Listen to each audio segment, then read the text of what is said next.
Greetings. This video here is I just got off the train, which is directly behind me there at Hollywood. And as I was walking on my way home, I remembered the Bible says, and I think it's in the book of Hebrews, that God is the builder of all things.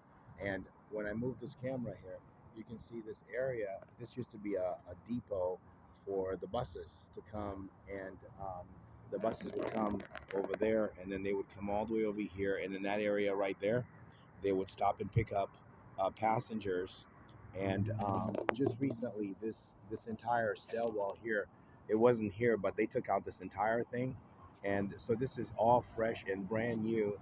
But I wanted to say something to to the seminaries that are out there. Don't start nothing and then not finish it. You know, understand what I'm saying? Don't prepare students. Don't start preparing students to go in a certain direction. Like, it would really suck right now if these people just stopped right there. You know what I mean? If they what they're building right there, if they all of a sudden just stopped, and I think the whole neighborhood would have been like, wait a minute, how come these people just stopped? How come they're not finishing what they started? You know, directly behind me here is the 24 hours, and you can see that this entire building, 24-hour fitness, is completely done. And probably when this structure is done, that's what it's going to look like. You know, I think there's a picture of it on the other side, but I think what I'm trying to say is, don't start training men as if lives depended on it and then not complete it. If you look at this thing here, look at the size of these equipments. Look at how big those equipments are. You see? And they work hard every single day to do one thing, to accomplish, and this is where they're going right there, to accomplish this task.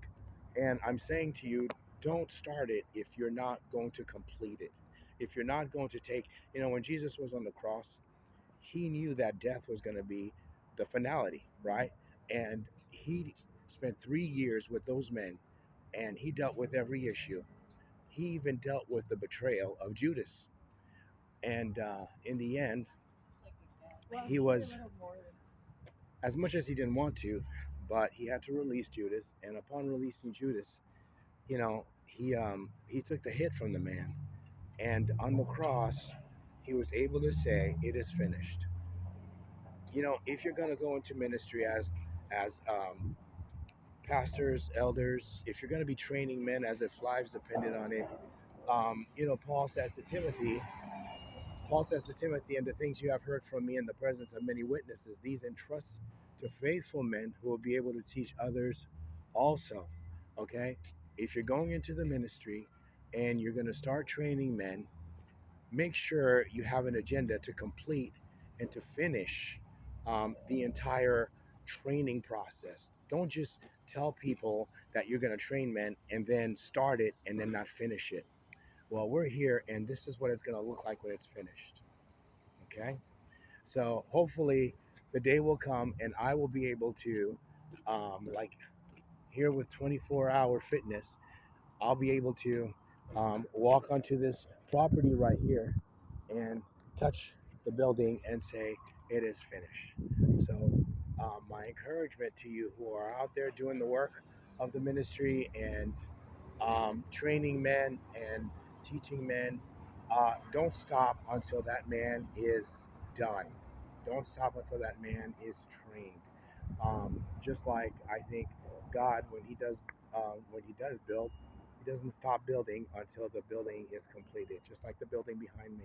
So hopefully one day that will be the case here. So that's my encouragement to you.